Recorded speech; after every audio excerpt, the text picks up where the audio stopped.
sociales de la Universidad de Gießen, en Alemania, doctor en sociología, otorgado por la Universidad de Paraná de Brasil. Bueno, es nacido el 28 de mayo de 1950 en Buenos Aires.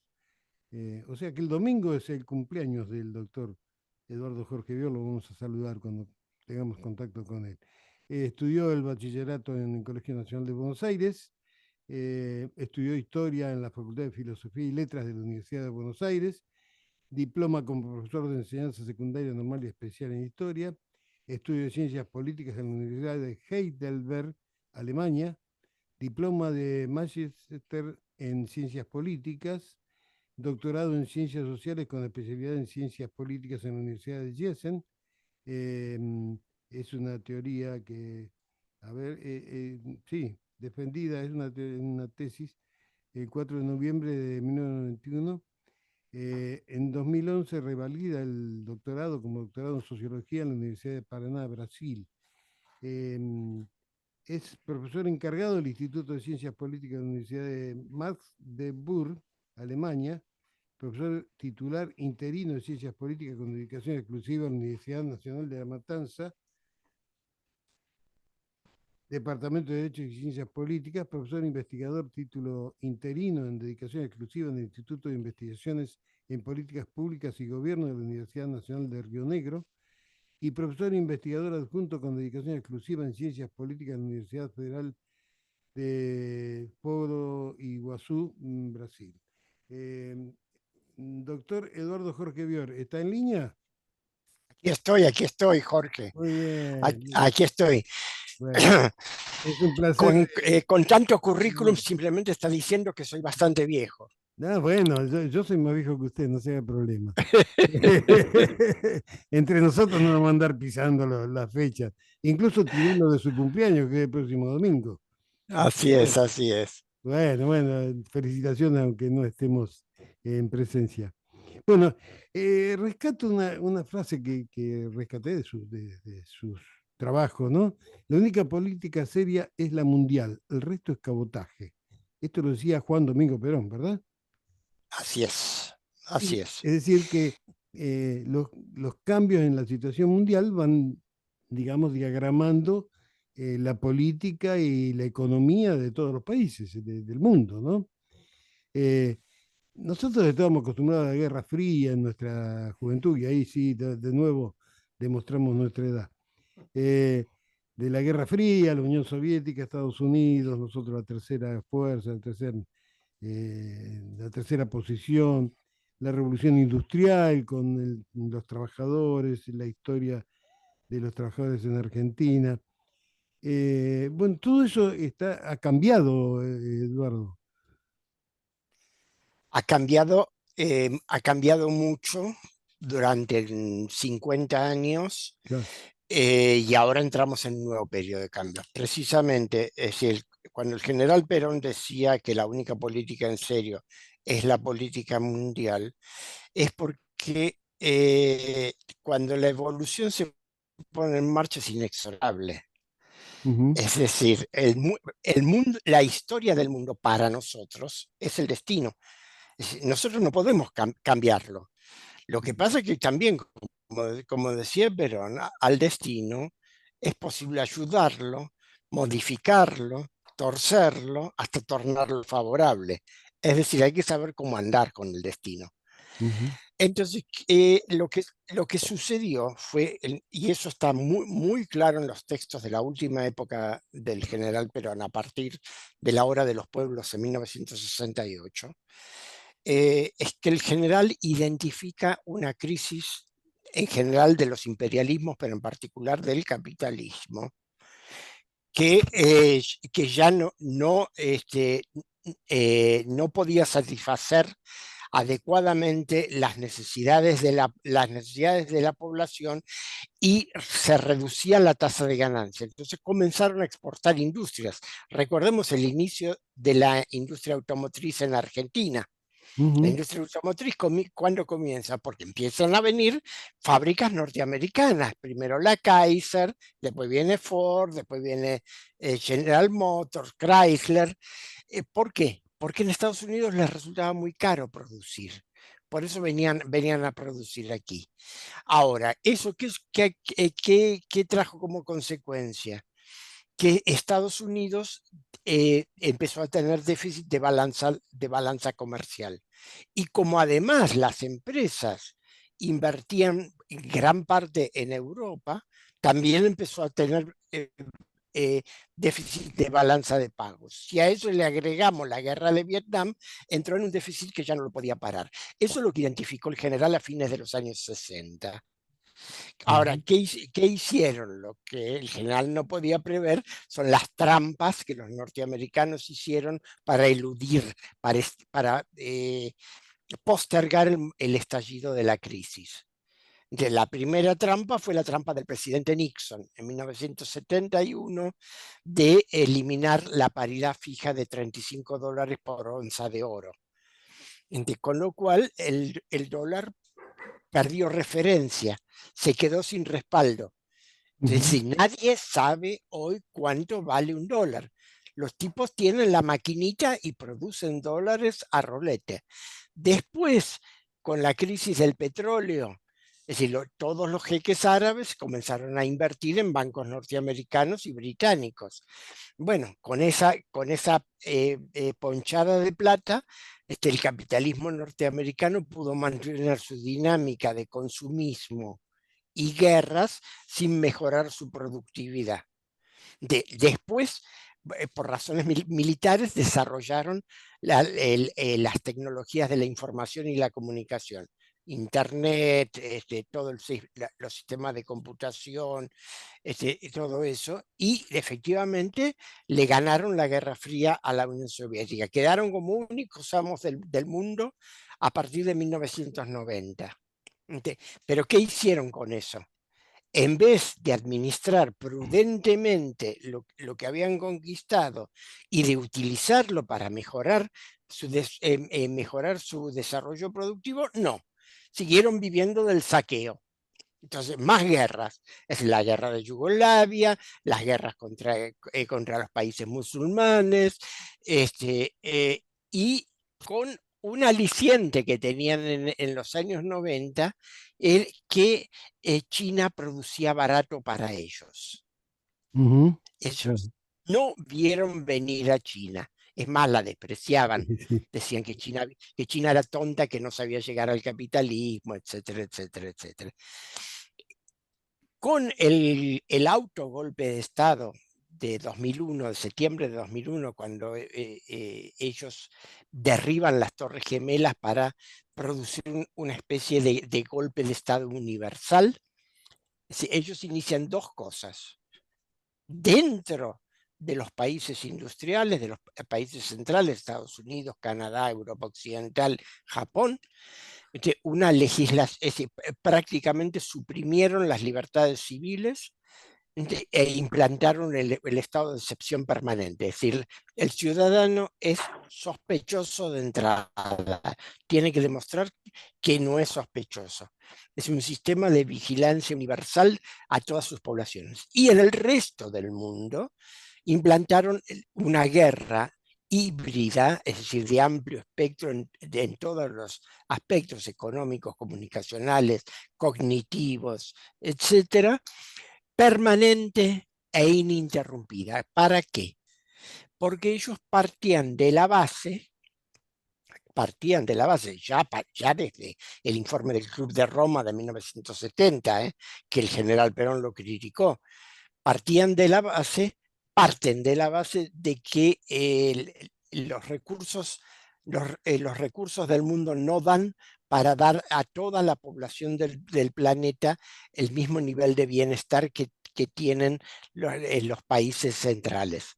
Por lo tanto, es necesario caotizar, destruir los estados del sur global para poder administrarlos tecnocrática y militarmente. Eh, Aparecen Rusia y China, ¿no? Un nuevo polo económico Exactamente, mundial. eso funcionó. Claro. Eso funcionó hasta la década pasada. Sí, sí. Hasta la década pasada, cuando la OTAN no respeta los compromisos posteriores a la Guerra Fría y avanza hasta la frontera rusa, a pesar de las advertencias de Vladimir Putin. Ujú, De- y intentan con las primaveras árabes destrozar a todo el mundo árabe e islámico. A partir de 2015 Rusia les pone un freno. Con la intervención de Rusia en la guerra en Siria, donde junto con el ejército árabe sirio destruyen a terroristas financiados y sostenidos por las potencias occidentales, ahí comienza a revertirse la historia. Eso por un lado. Por el otro lado, con el ascenso al poder en China de Xi Jinping a fin de 2012, se lanza la iniciativa de la Franja y la Ruta.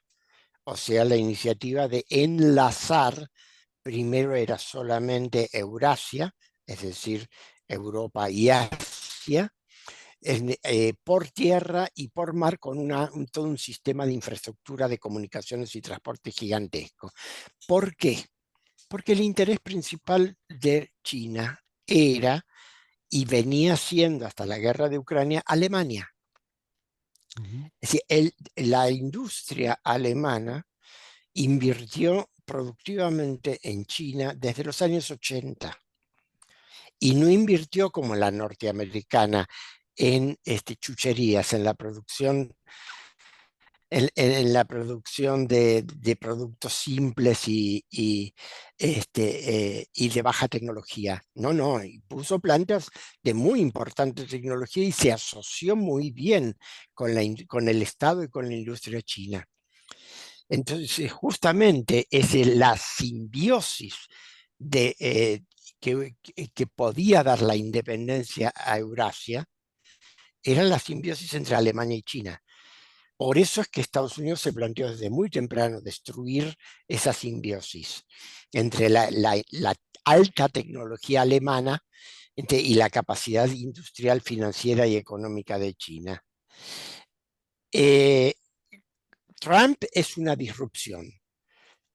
A pesar de su locura, de su discurso ultra reaccionario, Trump representa la reacción patriótica del viejo capitalismo norteamericano que dice: tenemos que terminar con tanta guerra porque no la podemos sostener, tenemos que cerrar las fronteras, producir, mejorar tecnológicamente y recién después de algunos años vamos a poder volver a competir en el mundo. Y no pudo, no pudo. Es decir, no lo dejaron, su gobierno estaba minado y perforado por lo que se llama el Estado profundo, es decir, la comunidad de inteligencia militar, tecnocrática, empresarial, todo lo que forma el tejido del poder en Estados Unidos. Y Trump no pudo llevar adelante su política. No es que yo lo defienda a Trump, pero hay una que hay que anotarle. Es el primer presidente en 140 años, el primer presidente norteamericano desde los años 90 del siglo XIX, que no inicia ninguna guerra. Atención a eso. Todos Sí, los sí. demás presidentes norteamericanos han iniciado una o más guerras. Trump no. Así que el Colorado algo tiene, Sí, sí. algo tiene. La industria La del vuelta, armamento obliga también, ¿no? Y la industria del armamento claro, claro, es- claro, por supuesto. No, hay muchos temas, hay que analizar con cuidado la presidencia de Trump. La vuelta es decir, la venida de los demócratas es la vuelta del globalismo, es decir, de la logia neoconservadora Ujú. que maneja desde hace 40 años continuadamente la política exterior y la estrategia internacional de Estados Unidos. Las personas son personas que han estado con gobiernos demócratas o gobiernos republicanos y se van sucediendo desde la época de Ronald Reagan. Y son los ideólogos de lo que yo explicaba antes. El imperio único, el poder no se comparte, Estados Unidos tiene una misión especial en la historia, y nosotros tenemos que estar presentes en todas partes y llevar la guerra a todas partes. Por eso la guerra actual. Ujú. Sí, sí, con Ucrania. Ahora, lo que pasa es que ahora ya no les dan las fuerzas, por eso estalló la crisis. Y si uno mira las características de esta crisis, es exactamente lo que estaba programado, lo que diseñaba el general Perón en 1968. Sí, se asoma una esperanza a todo esto para América Latina. Se llama BRICS, ¿no? Brasil, Rusia, India, China, Sudáfrica. Eh, Esto significan cambios económicos, significa posibilidades de cambiar esto. eh, Aparecen las migraciones en el mundo, aparece el Papa Francisco, son todas cosas que van apareciendo que nos dan un halo de esperanza, ¿no? Se puede Sí, realmente cambiar esto, ¿no? Y y exportarlo, yo los decía, y pueblos nunca han dejado de luchar. claro, claro. Y el modelo de distribución con control del Estado en Sudamérica, ¿no? A ver si se puede. Tenemos esa pelea, ¿no? Esa pelea por medio con los liberales, ¿no? Sí, de todas maneras, si Argentina está en el ojo de la tormenta, Claro. si tenemos la desdicha Sí, de tener todos los recursos claro. Eh, que el mundo necesita para hacer la transición energética. Es ujú, decir, tenemos el litio, tenemos gas, tenemos hidrógeno verde, tenemos agua, tenemos alimentos. Entonces, en este momento, en todas las cancillerías de las grandes potencias, lo que pasa en Buenos Aires es noticia al segundo. ujú. Es decir, están atentos permanentemente a lo que está pasando aquí. Por lo tanto, lo que vos, Jorge, decías, si es una esperanza, Soy Juan, soy sí. Juan. Juan, perdón, Sí. Juan. Eh, lo que decías es yo estoy tenso esperando. Yo todavía no sé si el ministro Massa Ujú. el fin de semana va a poder volar a Pekín. Ajá, No sé si lo van a dejar. ¿no? Y para, porque cuando Massa viaje a Pekín y a Shanghái, Sí, sí. sobre todo en Shanghái, se va a encontrar con Dilma Rousseff. La expresidenta de Brasil es la presidenta del nuevo Banco de Desarrollo, Ah, del BRICS. que es el banco del BRICS. Sí, sí. Y precisamente Lula estuvo y va a participar en una reunión de ministros de finanzas del BRICS. Ujú. Y lo que Lula estuvo tejiendo es que el BRICS cambie el estatuto del banco en un artículo y lo autorice a ser banco de préstamo. Ajá. ¿Para qué? Para poder Justamente para que el banco del BRICS nos tire la soga que necesitamos salir para del no fondo, ahogarnos. salir del fondo. Claro. Como Estados Unidos sabe eso y sigue Ujú. minuto a minuto ese tipo de maniobras, yo estoy muy pendiente de que el viaje de masa efectivamente se pueda concretar. Nos está dando una primicia Este, enorme, Jorge. Eduardo, Eduardo, Eduardo, Jorge, mi segundo nombre. Eduardo, Eduardo. Estamos con los Jorge los dos. Sí, no sé, debe ser San Jorge hoy, no sé. A ver, no es una primicia en cuanto a información, eso está sobre la mesa y yo trabajo además simplemente con medios públicos, con medios, y no trabajo con ningún medio secreto. Ah, seguro. Lo que pasa es que, es decir, uniendo cabos, es decir, para mí es una tarea profesional todos los días a la mañana desayunarme con 5 o 6 medios extranjeros. Entonces, juntar, Perdona que te corte, Eduardo, pero nosotros sí, acá en el interior de la provincia tenemos los canales de televisión que sirven para saber qué tráfico hay en Capital Federal, qué choque hubo de colectivos, de camiones, qué asesinato hubo, qué asalto, y este tipo de informaciones son escasísimas y tenemos que buscar algún programa de algún compañero, digamos, que nos informe sobre este tipo de situaciones.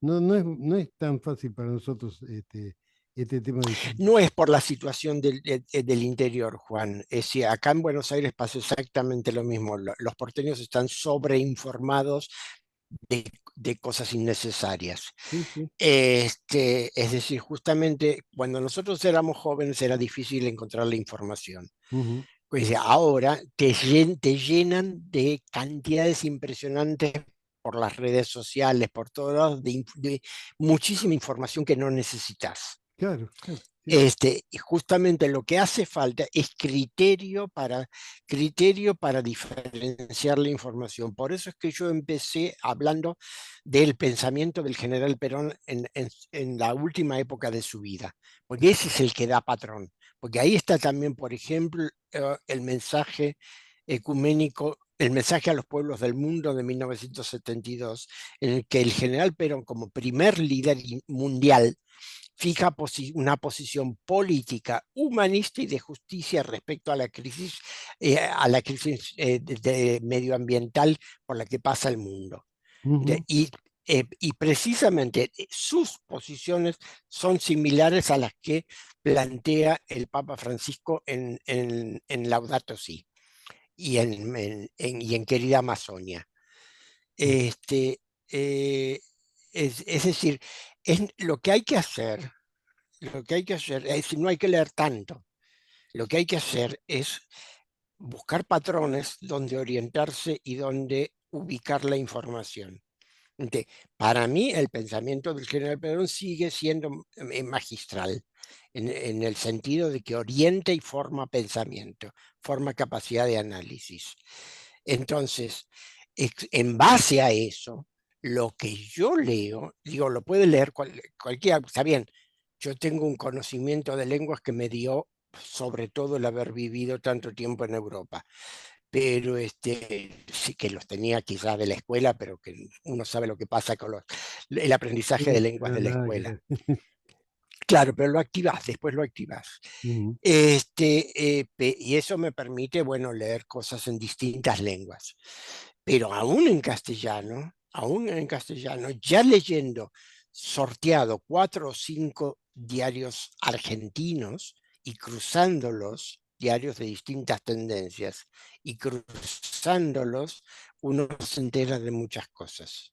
ujú, Lo fundamental, lo fundamental es tomarse el trabajo de armarse un esquema de interpretación para meter la información adentro. ujú. Sí, sí, sí es difícil. Bueno, Eduardo, ha sido un tremendo placer y te agradecemos enormemente estos minutos que nos has brindado. Somos una radio comunitaria, somos un humilde programa dentro de la radio. Así que bueno, te agradecemos mucho y seguimos en contacto. Queremos estar en contacto permanente con vos, incluso Como no, con mucho con el gusto. IPLAC que tenemos la cátedra. Yo tengo la cátedra de Memoria, Historia y Capacitación de los Trabajadores en la Universidad de acá con sede Pergamino, y brindamos charlas, módulos mensuales, así que también te vamos a invitar a participar acá en Pergamino en nuestra cátedra abierta. Así que bueno, te Cómo no, agradezco Juan. mucho y Nos quedamos en conocimos el contacto. año pasado en Ah, Junín. estuvimos en Nos conocimos Junín. el año pasado en Junín, fue un Ah, gran placer. Y si los juninenses no se ponen celosos, no tengo ningún problema en viajar a Pergamino. buenísimo. No, no, somos la misma cosa. Y la universidad tiene las dos sedes, así que no hay problema, somos la misma cosa. Incluso Mario Morán va a estar en estos días en contacto para poder presentarnos en Junín con la gente de SADOP, del gremio de los docentes privados, con la nueva secretaria general, Marina Jauregui, una maravillosa chica que ha estado también en nuestra cátedra. Así que bueno, Eduardo, un placer enorme, te saludamos, te agradecemos Y seguimos en contacto, ¿eh? Por favor, ¿Cómo no? seguimos en Cuando contacto. ustedes quieran, aquí estoy. Un fuerte Gracias. abrazo para ustedes, para todo el equipo de la radio y para todas las y los oyentes de Pergamino. Muy bien. Chao, Juan. Chao, Chao. chao, Eduardo. Eduardo Jorge Bior, un ejemplo argentino.